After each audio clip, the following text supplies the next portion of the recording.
Welcome to Quest for Peace, a podcast that explores how we can journey towards inner tranquility in the midst of a chaotic world. In an era filled with uncertainty, conflicts, and global challenges, our quest for peace becomes more vital than ever. Together, let's discover how we can create more peace within ourselves, and by doing so, how we can contribute to a more peaceful world. Hello, everyone, and welcome to my show, Quest for Peace. My name is Saju Vaswani, and I'm your host. Today, I have an amazing guest. His name is Vik Shivdasani. He's an emotional freedom coach, inspirational speaker, best-selling author, transformational event facilitator, and the creator of the Ultimate Sedona Retreat. And he's also my nephew. A big welcome to you, Vik. Thank you. Thank you for having me and introducing me like that. And yeah, it's a pleasure to be here. Awesome. Vik, you have been through a lot, and I have been a witness to that. And what I'm going to do is open it to you for you to enlighten our audience and let them know the journey that you've been on.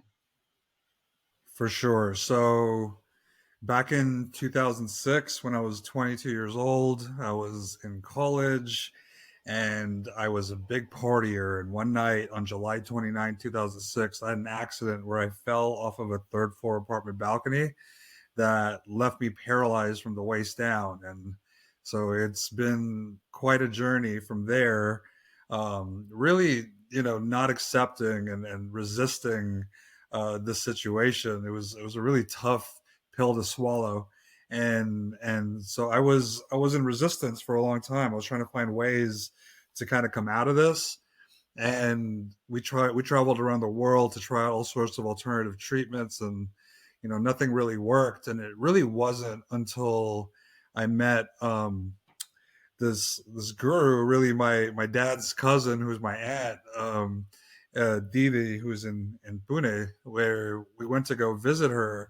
And and it was her birthday. I'd never really seen her in that light. I just saw all these people like following her. Like there was like hundreds of people outside of her house. And so I was just kind of like, these people were just happy to get a glimpse of her and I could just hang out with her, you know?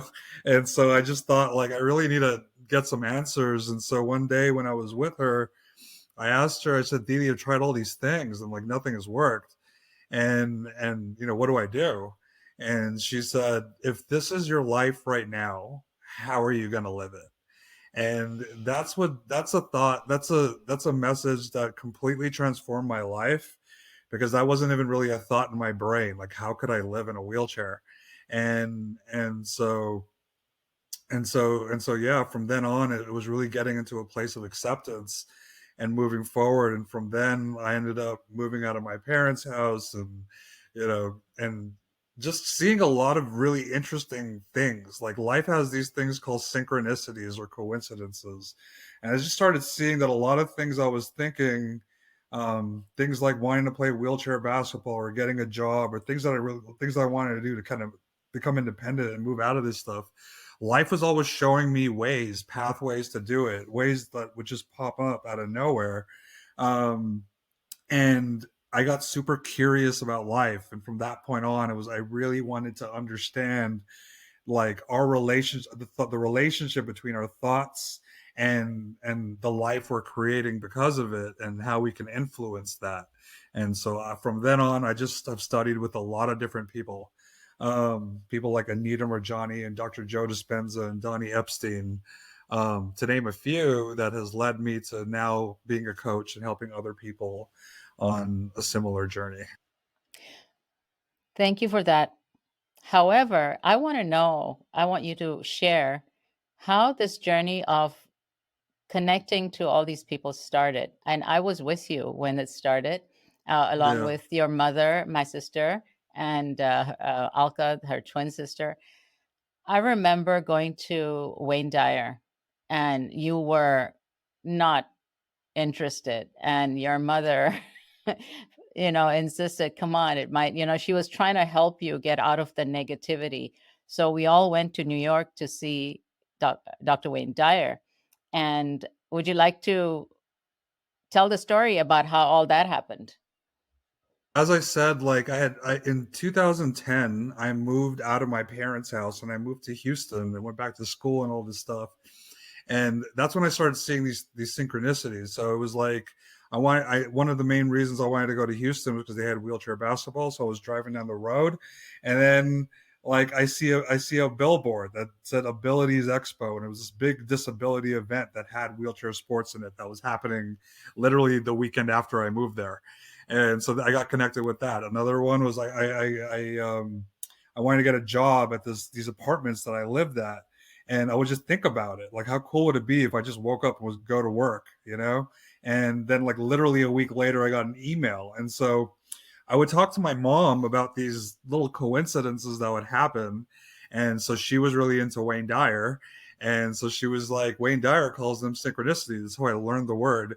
And so then it was in September, I think September 2011, Mhm. that there was this Hay House conference in New York that my mom wanted to go to, and you and my other aunt came, and I mean I was okay to go, but I wasn't as deep in. I started seeing these things, but what happened was once we got on the plane, my mom started saying over and over and over again, I'm going to meet Wayne Dyer. I'm going to meet Wayne Dyer. I'm going to meet Wayne Dyer. And I was like, wow. And then you guys were like, what are you going to wear when you meet Wayne Dyer? And like, how are you going to look? And just really painting the picture. And I was looking at you guys like y'all were crazy.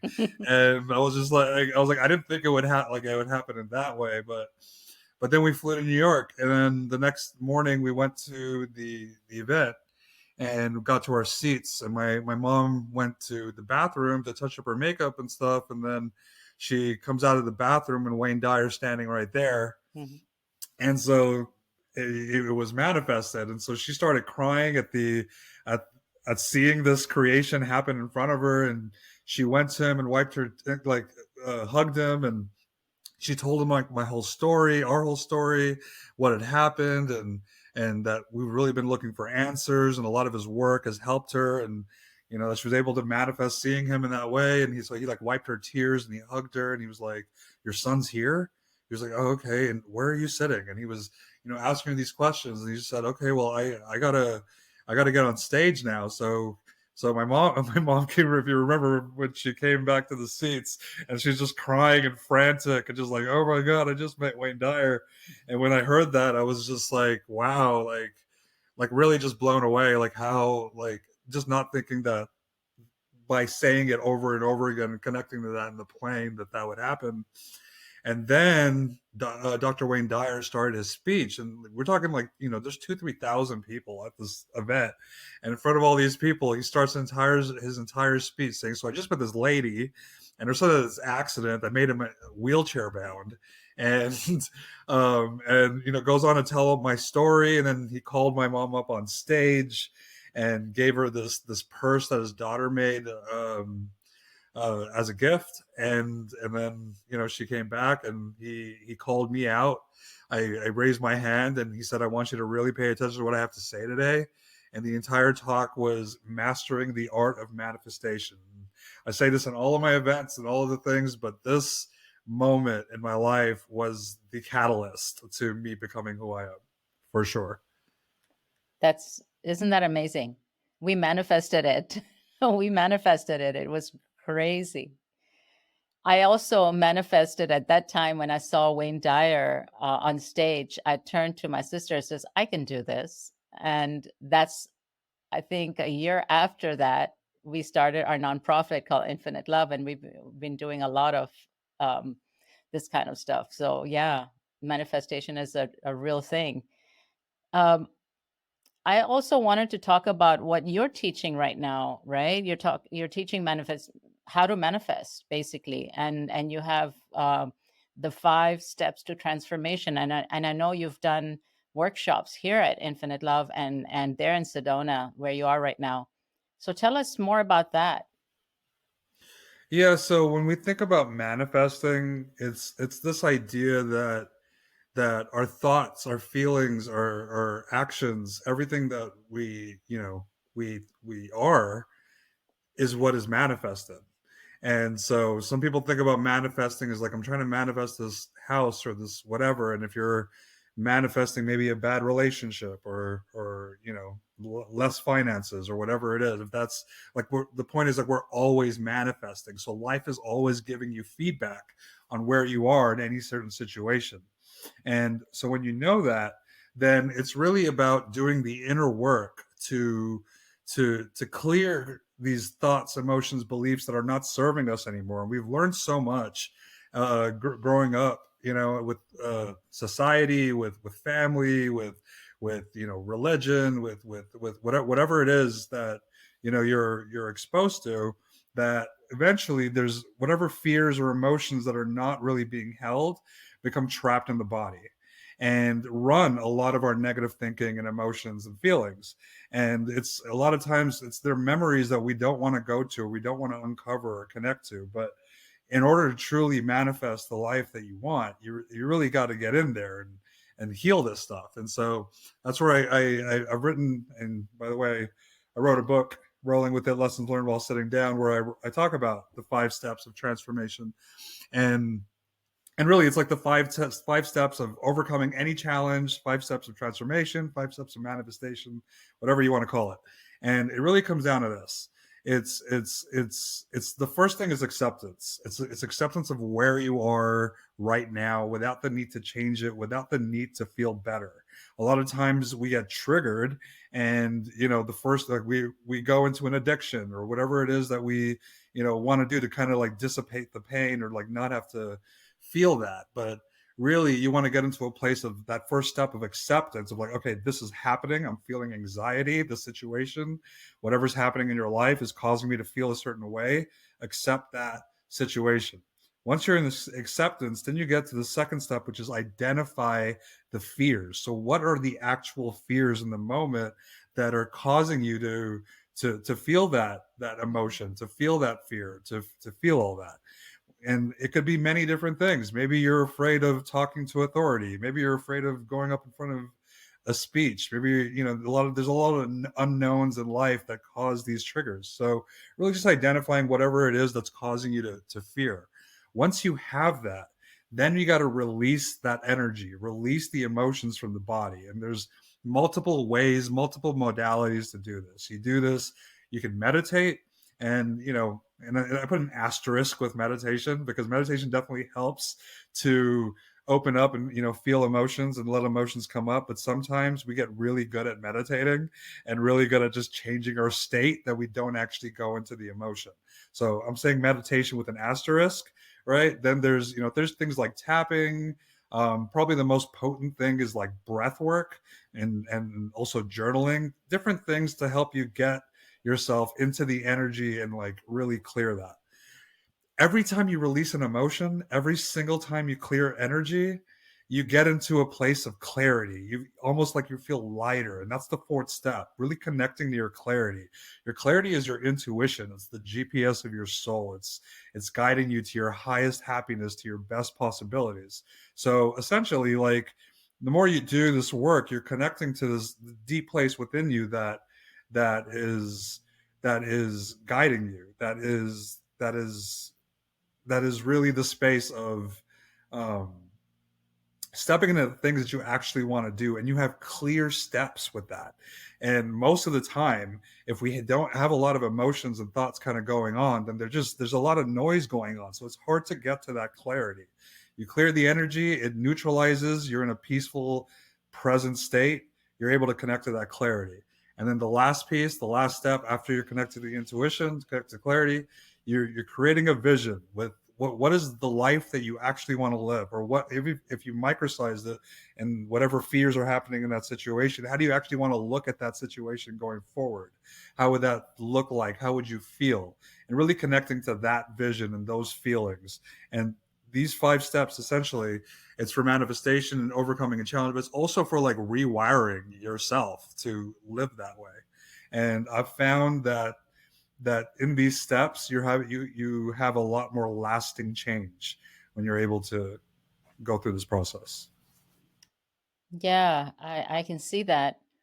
So, I mean, what I'm doing is trying to find a way to find peace, right? Quest for peace. And this is so important, this kind of work, to bring peace into yourself, because here we are, we all have had challenges. Some have had worse than the others. I mean, really, you cannot measure, because every challenge is hard for every person. So I cannot measure my challenge to your challenge, that what you've gone through, right?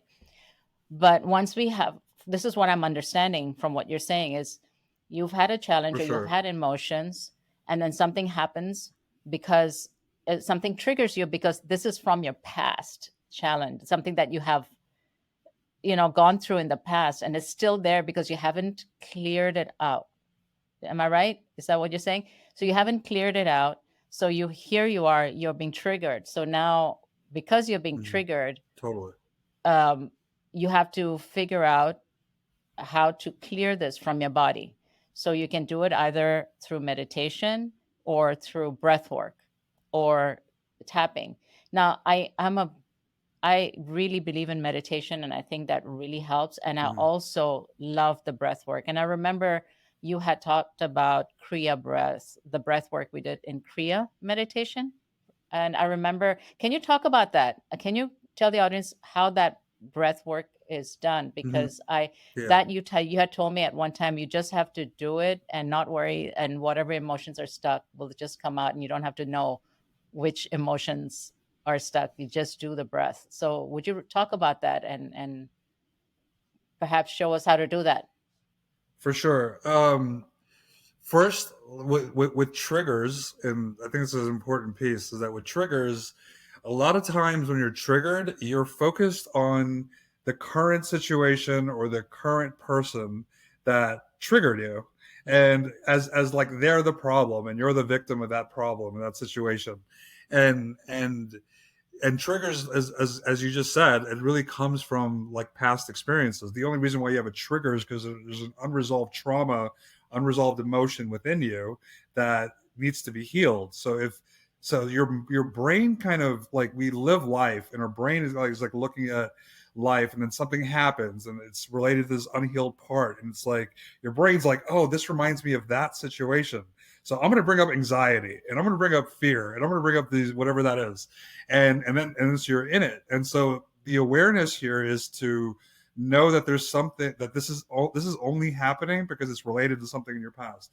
And most of the time when you're in emotion, you just ask the question, well, what does this remind me of my past? You're probably going to be like, oh yeah, I remember that time 7 years ago when that happened and I felt this way too. A lot of times that happens. And so to release it, and really this breath you're talking about, like, this is, it's one of the simplest and honestly most powerful ways to release it, because you can do it in any moment. And the important part here is to be able to locate it in your body, and to find where that is in your body.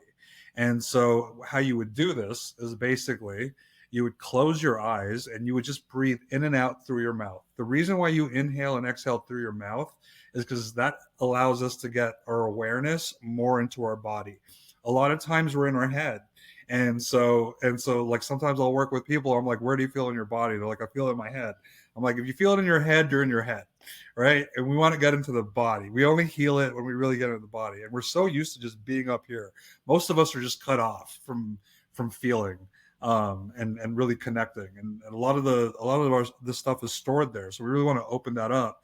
I'll put it. I understand it's scary. It's scary for a lot of people to go there, but this is liberation. This is how how Mhm. you get out of it. And this breath I'm teaching is probably the most painless and most efficient way to do it.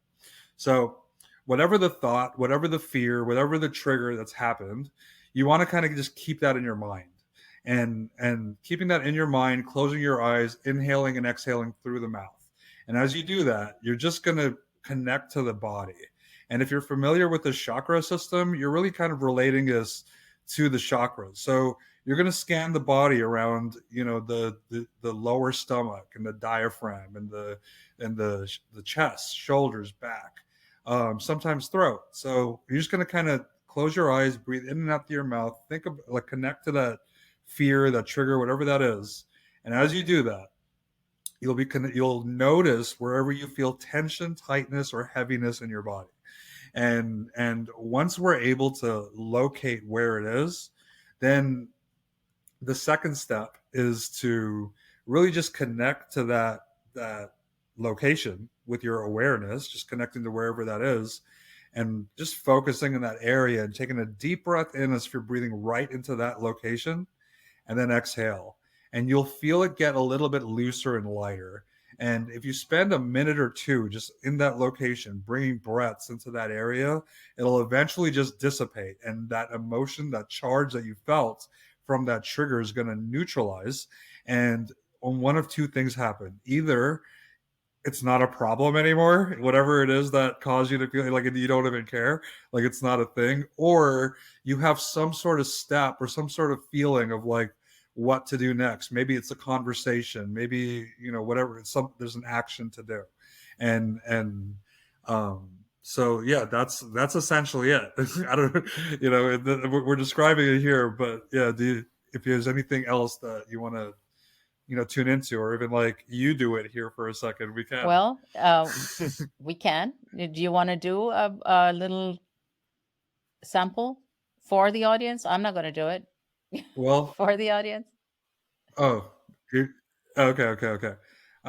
Yeah. So just think about anything that is challenging right now, or is triggering, or is making you feel upset. Anything that you feel that is in your life that you're struggling with, and just close your eyes as you think about that, and breathe in and out through your mouth.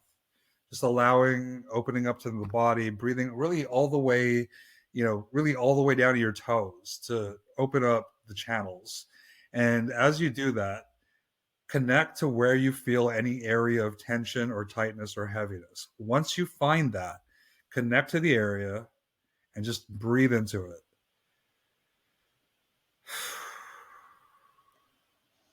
And they're deep breaths. You don't have to hold them. They're deep breaths, just connecting to the area. And just with a few breaths, you should see some difference. And we're not going to do like a whole practice right now, but essentially all you have to do is do that over and over again until you feel that energy go away. If you're yawning or sometimes burps or anything like that happens, no, that's a good sign that you're releasing things. If that doesn't happen, that doesn't mean you're not releasing. So Awesome. yeah. Awesome. Thank you. Thank you for that.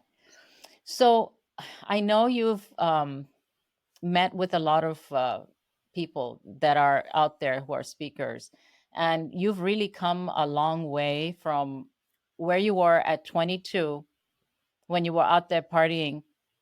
And I know you Mhm. you were a big party person, to where you are now. And would you have been here if it wasn't for the accident?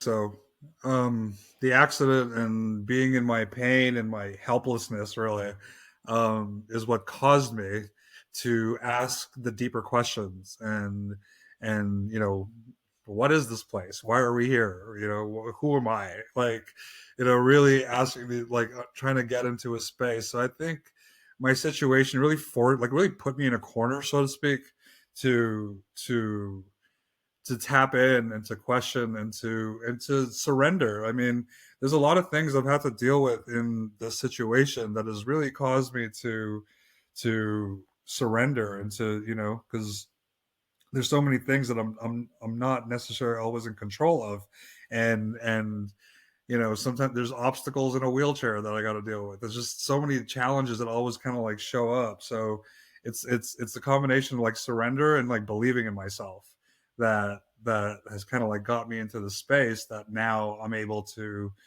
speak in front of an audience and host a retreat and run transformational events and all of these things. So I I definitely credit my accident, my wheelchair, to being able to do what I can do. Yes. And I know for a fact that a lot of people that you've been coaching and all the workshops that you've done, I've been hearing from them, and they have they really speak highly of you. And I know many times when I get into a bind, I call you. I go, "Hey Vic, I'm going through this. What do you think I should do?" So you're amazing, and you've become very, very wise, and you are in a very amazing space. And Thank you're you. welcome. And I just look back and I think, okay, I went through really difficult times in my life as well. And I would not change a thing because it made me who I am. I wouldn't, again, would never have been here where I am right now if I hadn't gone through all that. If life was easy, no, I had to go through difficult times. I got stronger, and I am here. I can stand tall. And I think the same with you, right? I mean, would you have even written that book? Well, the book is called Rolling with It: Lessons Learned While Sitting Down. So I probably, if I, by the way, here's Yes. the book, by the way.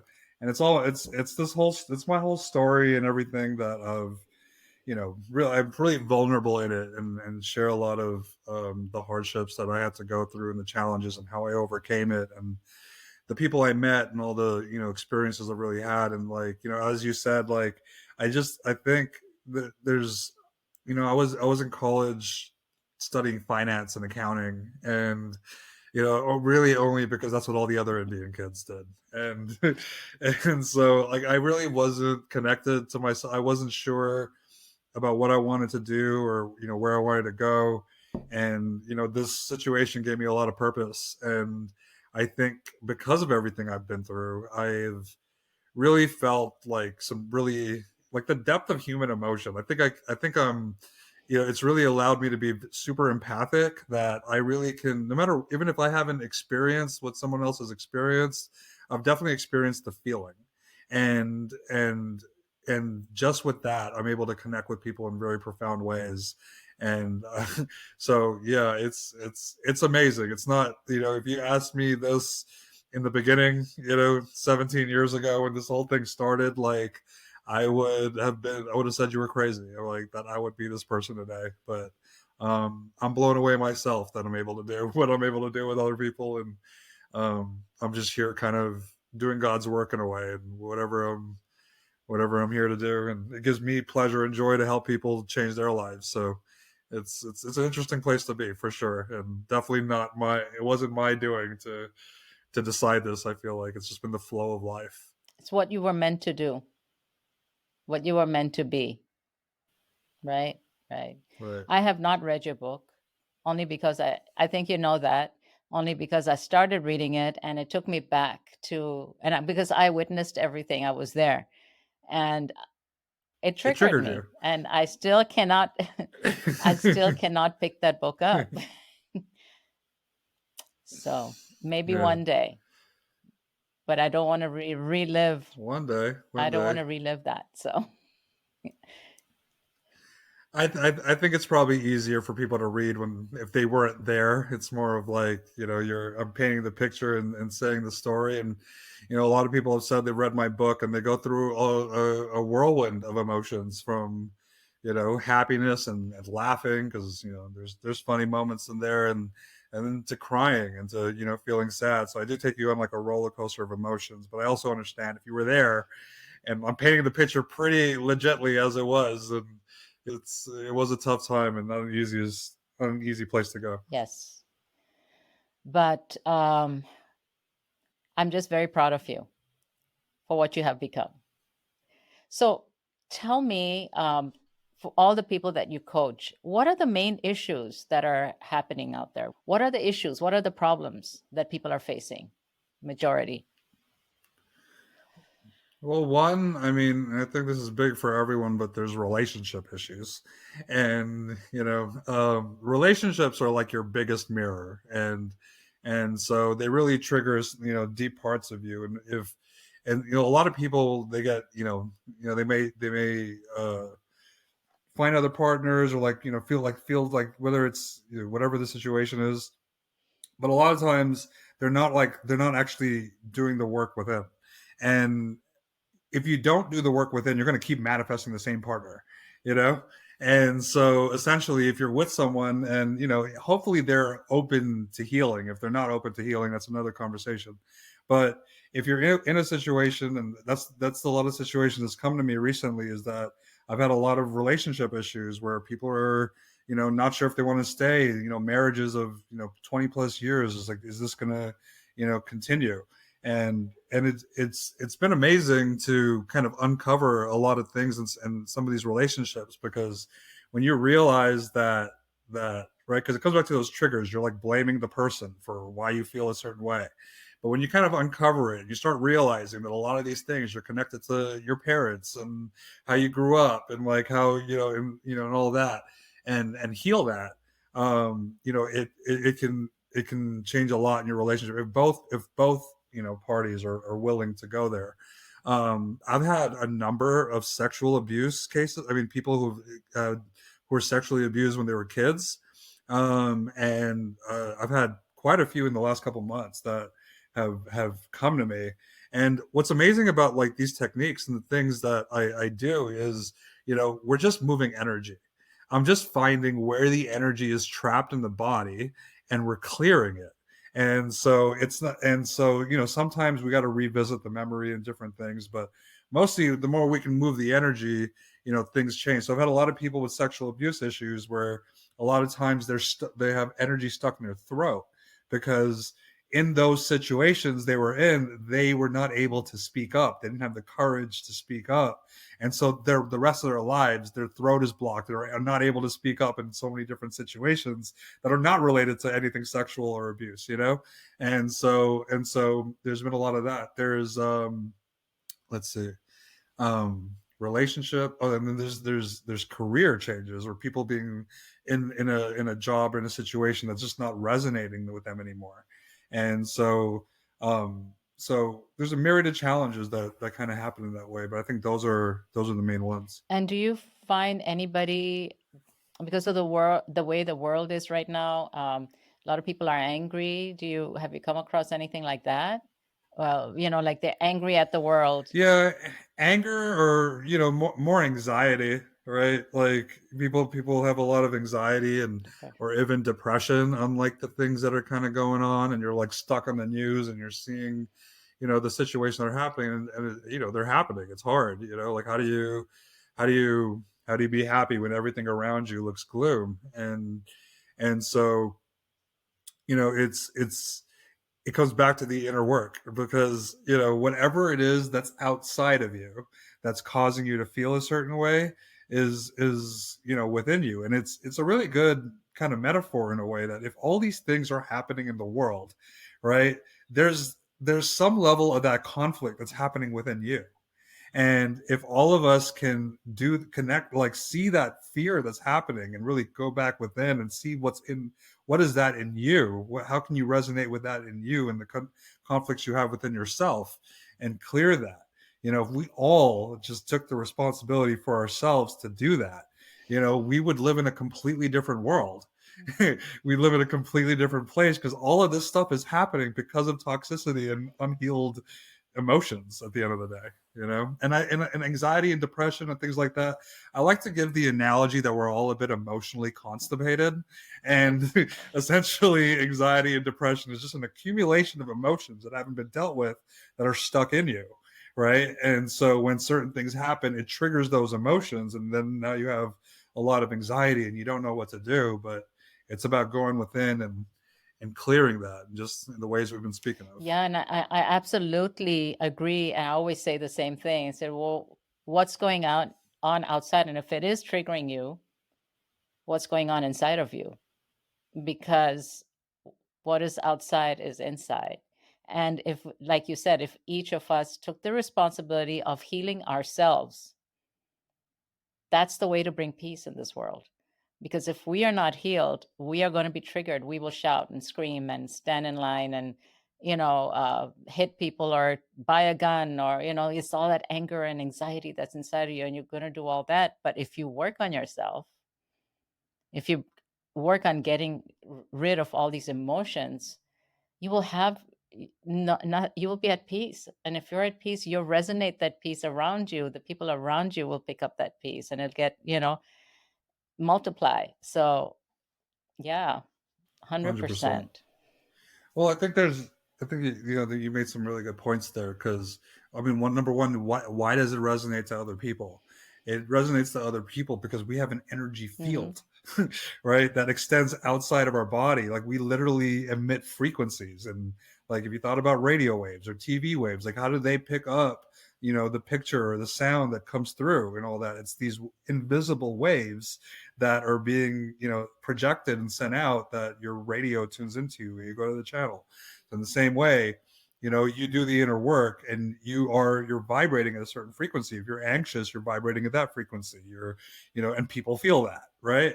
And so, and then you clear yourself and you come to a place of peace, and now you're resonating with peace. Well, people feel that and they're like, oh well, I Mm-hmm. want more of that. And that's you know, that's the game. And I mean, every day we have experiences, and every experience creates an emotion. So so this is daily work. This is all the time, you know, this is regular. We have to process this energy all the time to come back to center, to come back to an equilibrium place. And if we don't, we're going to be off balance. And if we're off balance, then we're stressed, right? And if we're stressed, and scientists say that people live 70% of their lives in stress. Right. And or you know, I think it's even more after COVID, I think. But you know, but the thing is, if you're living 70% of your life in stress, that means 70% of your life in emergency mode. If you were to think about cavemen, you know, thousands of years ago, whatever it was, they had that stress response when they needed to save themselves. If they had a threat in front of them, like a lion or a tiger attacking them, they had to run, fight, or hide to save themselves. And now we live in a time where our stress response goes off with our in-laws and our, you know, our parents, or you know, your work, or like whatever it is. It's not like a real threat. It's just, you know, or like even a situation that you may have to go and speak or have a tough conversation with someone. All these things, you know, we feel stress about. And so we really developed, I think, as a humanity, to mismanage stress in such a way.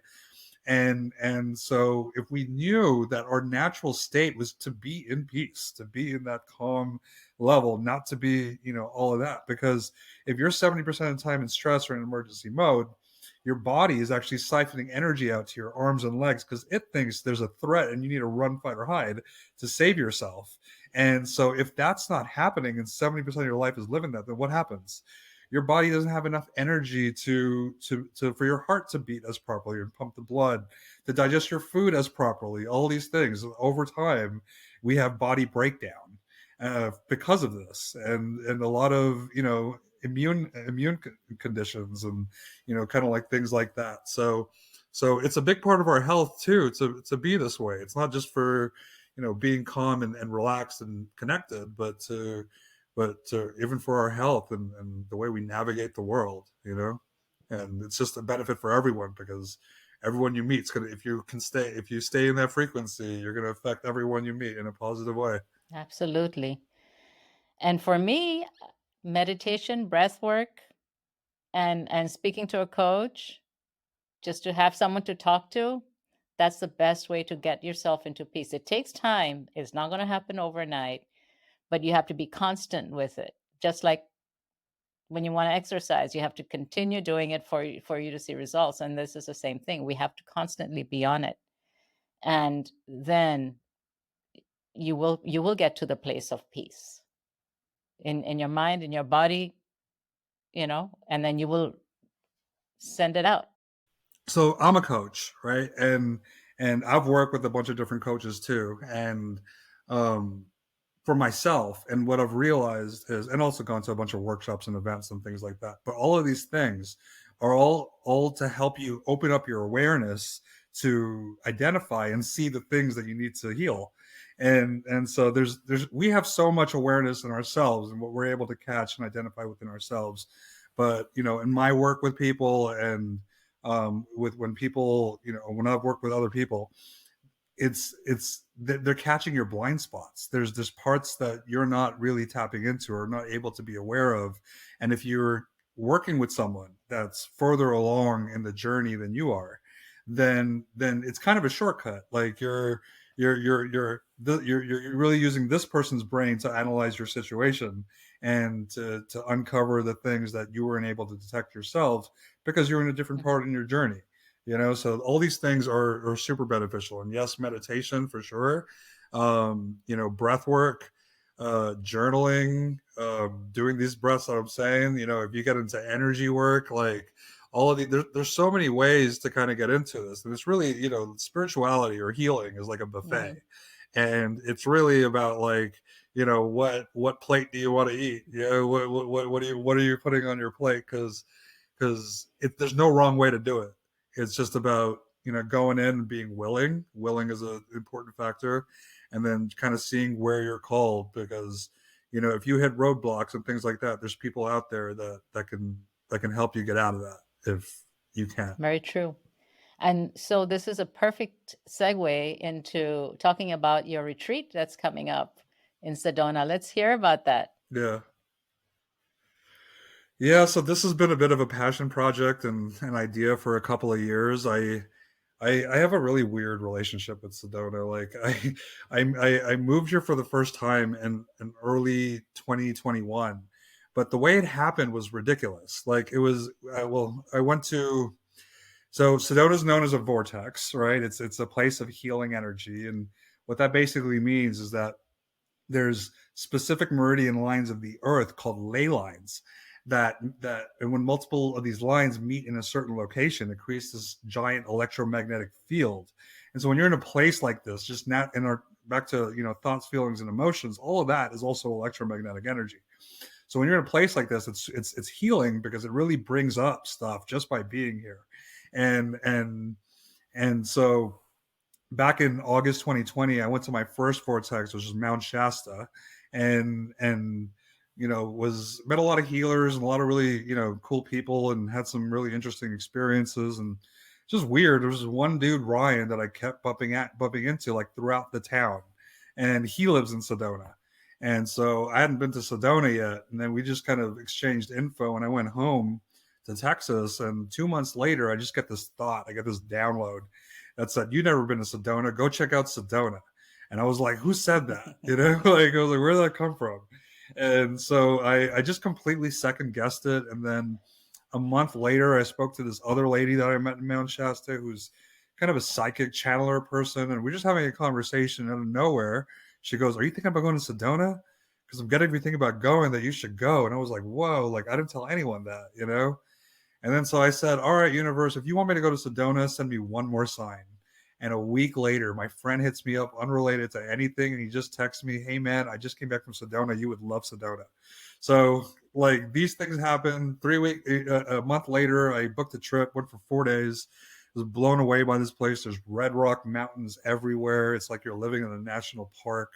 It's and then there's all these healers and spiritual people here, and I really like the town, and I just felt super called. And my this guy Ryan, who I met in Mount Shasta, he had an open room in his place, and so I literally went back to Texas, and 3 weeks later I had moved to Sedona, spent a year here, left for a year and a half, then got back here last year in June. And it's just been this interesting thing because it's never really been like totally my call. It's been guided, and ever since my first stint in Sedona, I had this idea of creating a retreat because, like I said, there's all these interesting people here, and then plus my healing work and things like that. So it's led me to creating the ultimate Sedona retreat that's happening May 8th to 12th, which is in a couple of weeks. And it's got not only meditation and breath work and healing and journaling and all of these elements to it, but it's also going to have a UFO tour, and it's going to have yoga, and it's going to have a scenic Sedona tour, which basically is open air vans that take you to like the hot spots of Sedona: the Buddha Stupa, the Chapel of the Holy Cross, the Medicine Wheel, the there's awesome viewpoints that it takes you where you can pretty much see all of Sedona. There's also a vortex hike with a guide, a spiritual guide that's going to take you to one of the most powerful vortexes in Sedona, Bell Rock, and he's a musician too, so he's going to play Native American flute and do a little sound healing there. I got a stargazing tour. This astrologer that's coming in to, show us the story of the stars and the different placements and the astrological mythologies of all of it. Like, there's so much going on at this thing; it's ridiculous. Plus, I got every dinner catered with organic meals, and it's really is the ultimate Sedona retreat. So, and it's just the first one. I plan on doing this, once or twice a year. So we're gonna see what happens, but this is humongous and is truly, truly meant to help heal and transform your life and really next Thank you. level That sounds ways. so exciting. So how do people contact you? Do you have a website or for your future events, for this event, and if they want to talk to you as a coach, how do they contact you? Yeah, so there's multiple ways. I mean, you can go to my website, which is rolling with Vik, rollingwithvik.com. You go to Instagram where my handle is rolling with Vik, rolling with VIK. You can find me on Facebook, YouTube. It's also rolling with Vik, rolling with VIK. So in any of these ways, you can contact me. You can look at my content. You can see what's up, and all my information is there. If you're interested in coaching, if you go to my link tree, and that also has all the same links in there, plus forms to fill out if you're interested in coaching and things of that nature. So yeah, check out any of my platforms and you'll get everything Awesome. you Of need. course, we will have everything, all the links, in the information section. So if anybody wanted to contact you, that would be great. So thank you so very much for being here with me today. It was so nice to talk to you. It's been a while, and hopefully we can do this again soon. Thank you very much, Vik. Thank Yeah, you. sounds good. Namaste. Thank you. Thanks for having me. Namaste. Quest for Peace, a podcast about navigating outer chaos with inner harmony. Whether you're seeking solace in the midst of life's challenges or simply curious about the profound connection between inner and outer peace, the Quest for Peace podcast is your guide on this transformative expedition.